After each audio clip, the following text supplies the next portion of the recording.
Hi, this is the story of finding Tutah.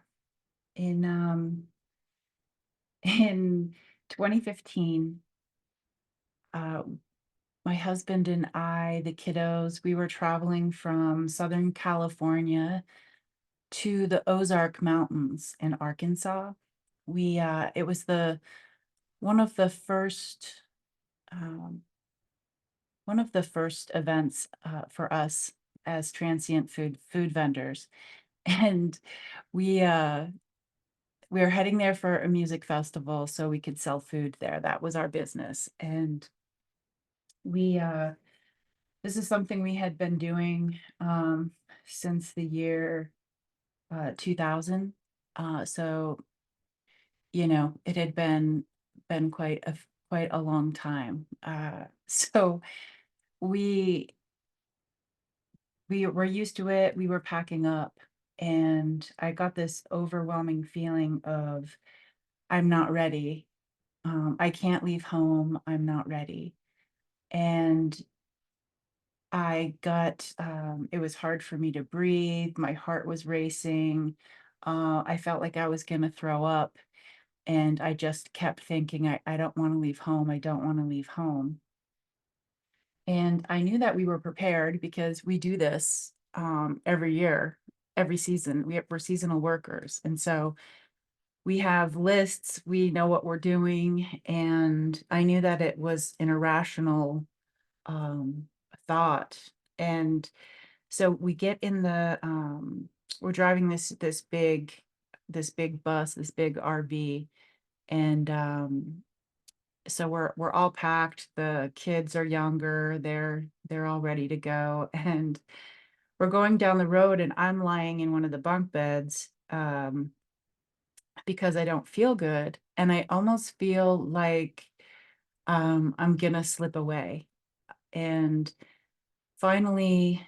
Um, Finally, my heart calms down a little bit, and we're on our way. We get there, and I'm still having a little bit of a hard time breathing. And so I say to myself, okay, well, when I go into town to do the laundry and the grocery shopping, I will, I'll just stop by urgent care down there and see what they can do because maybe I have like walking pneumonia or something.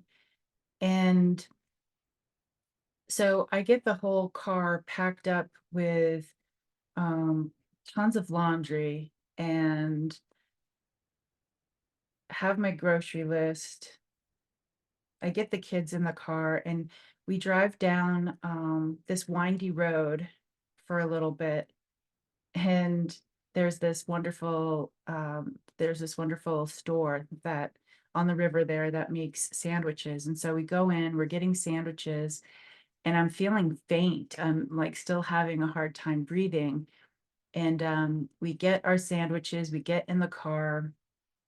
Again, we're driving down um and I pull over and I again having a hard time breathing and I asked my kids, I'm like, um let's just go over a few things. You guys know what my real name is, right? It's not JJ.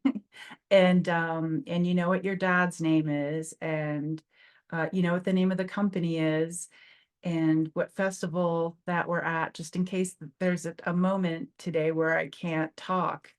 And so we're going down the road, and I'm like, can we please just all ask our spirit guides to take some of this pressure off so we can safely get to a hospital?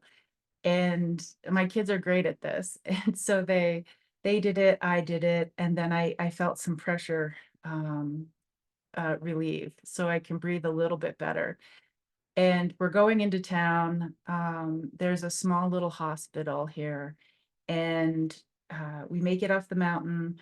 I go past where I'm supposed to turn, and uh, and the breathing hard thing is coming back.